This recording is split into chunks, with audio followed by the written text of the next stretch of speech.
Hey everyone, it's one of the best days of the year, Spirit Day, where we get to partner with the Spirit of the North Healthcare Foundation to raise funds for healthcare here in northern British Columbia. Hear about what they're raising funds for, why it matters, and so much more on CKPG Today.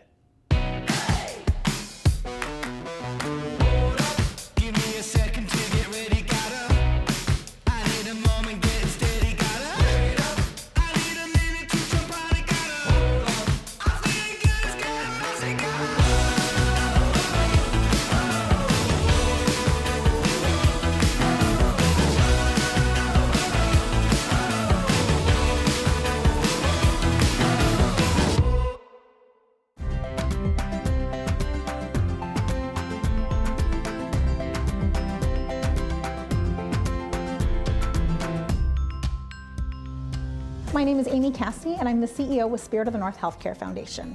This year, Spirit Day, we're really excited for taking place on Tuesday, May 5th. Very big day for the community, big day for Spirit of the North. All the money that we raise stays local, it stays at UHNBC, and it supports our friends and families at times when they need it most. It's honestly one of our favorite days because we really get to see the benefits of the equipment from a patient perspective, and I think it's always so important to be able to see exactly where your dollars are going. I'm Natalie Kulik. I'm the Executive Director of UHNBC. So the laser is minimally invasive, and so instead of having to have an incision in order to access different parts of the urinary tract system, they can use the laser to go in a minimally invasive way using scopes, and so they can remove different tumors, scar tissue, pieces of the organ or tissue that need to come out, and so it's faster recovery than going through the traditional incision type method. The current laser we've had for a number of decades, and it's aging, it's needing a lot of repair, and so it's time to replace it. And so we have the opportunity to bring a modern laser in that will help us also with recruitment and retention of urologists to the north. It is very exciting, and in particular for the OR will be one of the services going into the new tower. And so in our existing spaces, this is a building that was built in the 1950s, and so it was built to standards at that time for size of rooms and all of those different parameters. Things are a bit cramped, and once you get equipment and all of the necessary things within an operating theater, it gets really tight for movement of the personnel around the room, and so everyone's just buzzing and really excited about the opportunity to have some additional floor space to make it easier to navigate and move things around more efficient. And so having new equipment come in advance of the tower is also very exciting because it ties into that same idea of becoming more modern as an OR.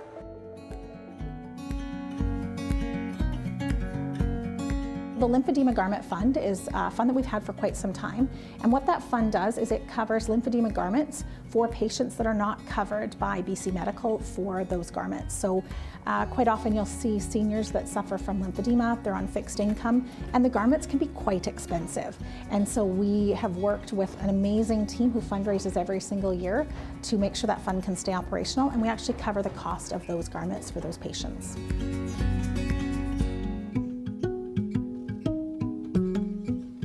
Hi, my name is Lila Reynolds, and I am a volunteer with the Lymphedema Garment Fund. Lymphedema is a swelling caused from a breakdown of your lymphatic system. So if you've had a surgery, some kind of major trauma, perhaps a car accident, a burn, wound care that has gone awry, anything like that can cause a break in your lymphatic system. And when that happens, you end up with the lymph fluid not traveling through your body the way it should, and it pools and condenses itself into a limb usually. The only treatment and management for lymphedema, which will never go away once it's established in your body, is compression garments and lymph drainage massage. So by being able to provide funding for the very expensive garments, that frees up a lot of disposable cash for people suffering from lymphedema. These garments are so expensive. This garment here is for a leg, and you would need a minimum of 2 a year, probably 4. And at 2 a year, you're looking at about $3,000 by the time all the bandaging and compression efforts have been made. For a sleeve like this one, this compression and fitted sleeve would be around $600. The lymphedema fund is kind of special because it's the only one in the province. There isn't any other garment fund for any other health region in British Columbia. This is the only one. We are just so grateful for all the support that we receive. I think Spirit Day is really special. It unites the community. We know that all the dollars that we raise at Spirit Day for this equipment stays local, it stays at UHNBC, it's supporting our friends and family at times when they need it most.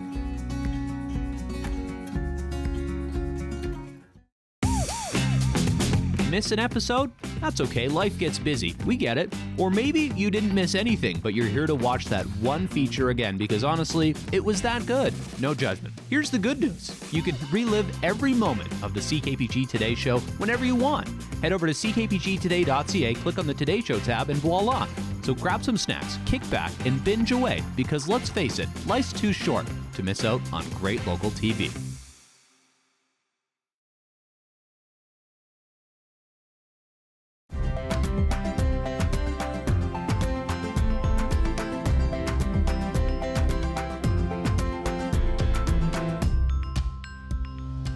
Cardiac's a huge item this year and has been for quite some time. Cardiac has been our area of greatest need for the last 5 years as we work towards the acute care tower and bringing interventional cardiac services to the north.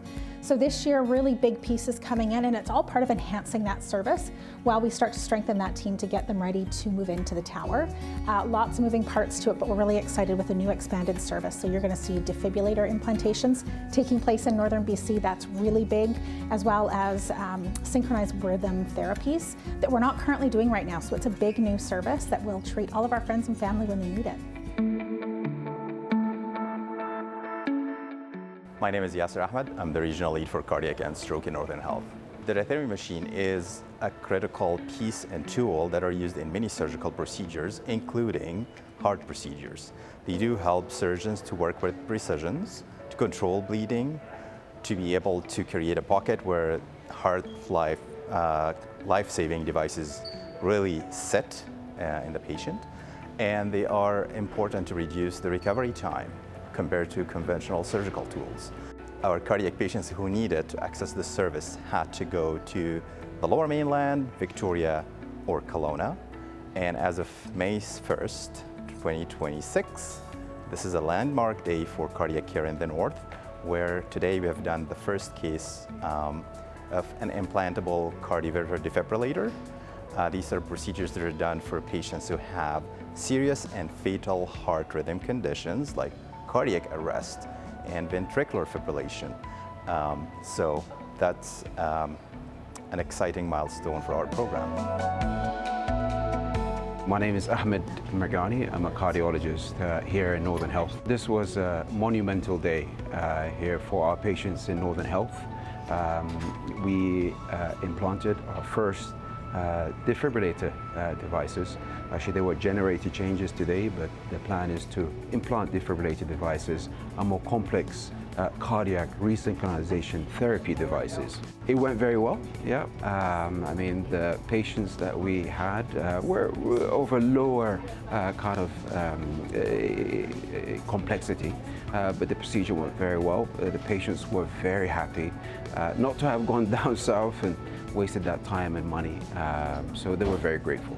This is a very exciting time. So this is a step of many that will eventually lead us to our cardiac care center based in the acute care tower, which is going to be across the road. And this has, for us, been a huge achievement. It's shown us that, look, we can deliver some of these more easier to grab things, I guess, before we start introducing other services. This expansion of cardiac services in the North does not only provide services locally to our patients, it does also help our operational teams and clinicians to prepare to what comes next. And this is a huge milestone and a foundational step towards developing Cardiac Center of Excellence and the new acute care tower.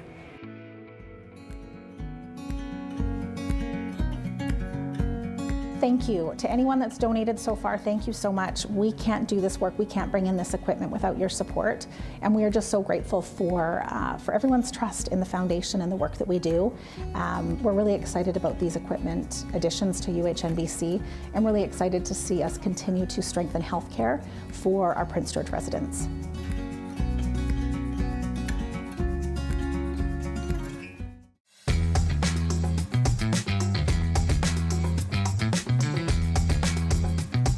Tired of missing the good stuff? Let CKPG Today come to you. Our new weekly email newsletter delivers local stories, contests, and can't-miss moments from the show straight to your inbox. No digging through social media anymore. It's free, it's easy, and it's very local. Sign up now at ckpgtoday.ca or by scanning the QR code on your screen now.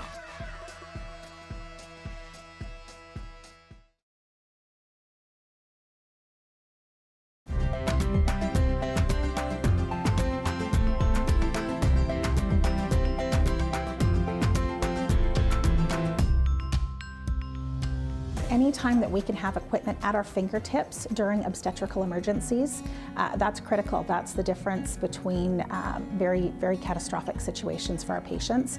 And so to know that we were borrowing it from other departments, that's something we can help. And so anytime that someone makes a donation towards that piece of equipment, that is what we're working to bring in to make sure they have it at their fingertips at a moment's notice when they need it most. I'm Madison Friesen. I'm the perinatal clinical nurse educator for the University Hospital of BC. The Rapid Infuser is a very neat piece of technology that allows us to deliver large volumes of fluids and sometimes blood into a person at a fast rate when we need to. We know that in the obstetric world, during labor and birth, there's a large amount of blood that goes to the birthing person's uterus. And so when they do bleed, they can bleed very quickly. So this allows us to replace those fluids in a quick, controlled fashion. The new transfuser that has been donated to us is very streamlined. It's very intuitive and easy to use. It's not a piece of equipment that's needed for every birth, so we don't use it often. So it takes the burden off of having to manage complex equipment. It's very straightforward, easy to put together, and easy to use in emergencies. We went into, for Valentine's Day, we give out some goodies to seniors, and so we were at Gateway, and they had just done the door wraps down one of the wings that we went down, and so the residents were actually telling us how much they like it. I think that, it drives it home the importance of it, because it takes it from feeling like an institution to actually feeling like a home. And the doors are individual for the patients, so they're really nice. So we've got one more wing to do at Gateway. We're really excited to tackle that this year, and then we can say that that facility is done and move on to the next. I think it's a really impactful piece for our seniors that are in care, and we want to do anything we can to support them.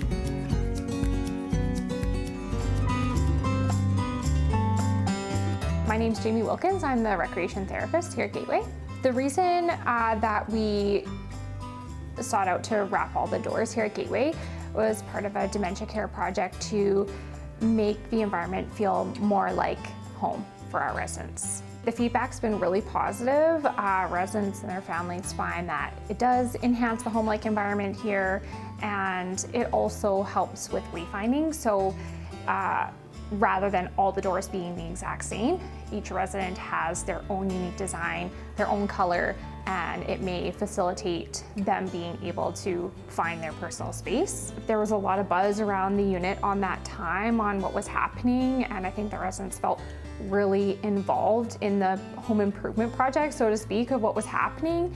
And I think that was a really positive experience for everyone to show that, this space is valuable, this is their home, we're looking to make improvements to it.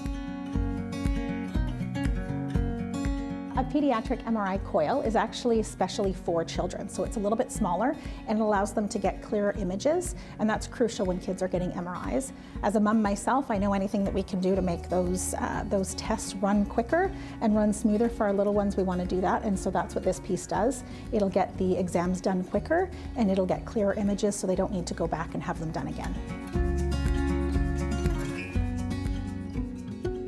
My name is Mike Orem. I'm the MRI supervisor here at UHNBC. This is the adult head coil, and there's actually coils built right into the table. The coils help to pick up the signal from the body and then transform that signal into an image on the screen. We do pediatric cases once a month. We do 3 to 4 sedated cases that take roughly 4 to 5 hours to do. So there's quite a bit of turnaround time. We need the OR team, we need the MRI team, and there's a lot of resources in play there. So hopefully with the new coil, we can reduce that need. This pediatric coil is designed for pediatrics. So with the better image quality, with the package that actually kind of bundles the baby together, we think that it's going to make a huge difference for pediatric patients in the North.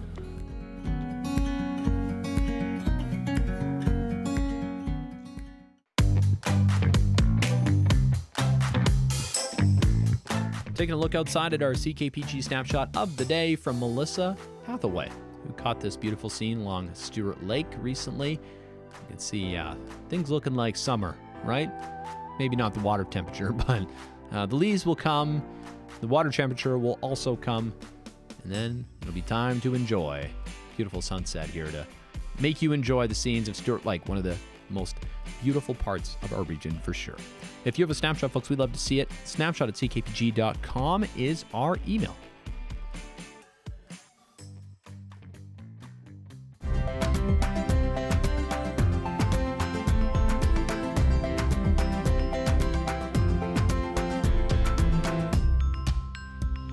Thank you to anyone that's donated so far. Thank you so much. We can't do this work, we can't bring in this equipment without your support, and we are just so grateful for everyone's trust in the foundation and the work that we do.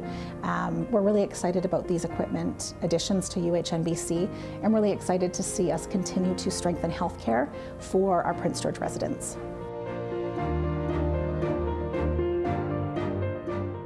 It's really about the patients. Anytime we can improve patient care, it just feels good. And you see the impact directly to the patients, to their families, when things go smoothly, when we have what we need to serve them well, close to home especially, because often that's where their support systems are. And so it's just very lovely to be able to offer that here at UHNBC, and definitely something that is a passion and a driver to making positive change. This expansion of cardiac services in the North does not only provide services locally to our patients, it does also help our operational teams and clinicians to prepare to what comes next. And this is a huge milestone and a foundational step towards developing Cardiac Center of Excellence and the new acute care tower. If you look around, you can clearly see the North is growing. And as you get more families, as the hospital grows, as the population grows, the need is going to be there even more so for these services. Any pieces of equipment that we've gotten donated from Spirit of the North has always really helped us. There's many different things even within this room that have been donated from Spirit of the North. And it does help to, make sure that the North can provide high quality and efficient care. So thank you to the donors who do provide these wonderful things for us. When we see, somebody's donated $1,000 or $5,000 or something, we think we can't match that. We can't be a part of that. So we don't do anything. And I'm just really encouraging people, if it's $10 or it's $20, it makes a huge difference, especially to the smaller funds. Those are really big numbers to us, and we really appreciate every donation that comes in, and you're really changing somebody's life. You really are. In the North, we have to be a little bit louder to get services and get programs and get equipment in place. And anything that we can do to support that really is my why. I love that we can go and see those dollars in action. I think as a fundraiser, when you can actually go and touch a piece of equipment or see it being used on a patient, that makes all the hard work absolutely worth it. And then on the flip side, you also get patients that come in and say, thank you so much, because of what you guys have done, I was able to stay here, or this service was now offered to me. There's no greater thing in the world to do than give back, and I think Prince George in Northern BC is very unique, and we're all proud of the work that we do.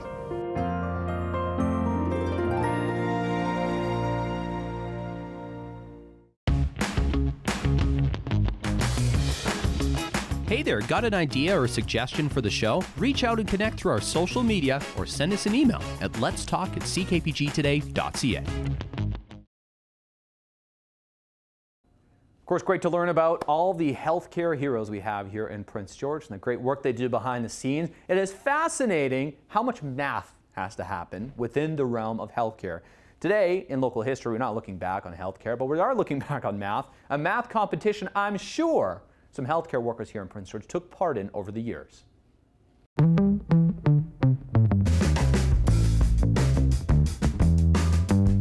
Taking a look back to 1980, the best junior and senior secondary school students were spending time at the College of New Caledonia because they wanted to find out who was the best of all. 31 students from 15 different schools were invited to CNC for the competition, and after scoring well in another math exam sent to their schools, that's how they earned the berth for this tournament. There were 80 points possible in the final exam, and in this year, Linda Mers, a grade 11 student from Fraser Lake, took first place with 61 points. Dutchess Park grade 12 student Jeff Murray was a close second, while Cliff Hunick, a grade 11 student at Coraloo in Quesnel, captured the third spot. This is still a competition that happens today. Yeah, still something that happens today. Pretty cool. Students from across the district compete for this and have the math competition at the University of Northern British Columbia. So a tradition that lives on indeed. I was one of those math champions at Dutchess Park. Got to compete. The finals championship didn't turn out well for me, but hey, it was fun. That's what we aim to do on this show. Have some fun. We're going to do it again tomorrow, folks, and we'll see you then.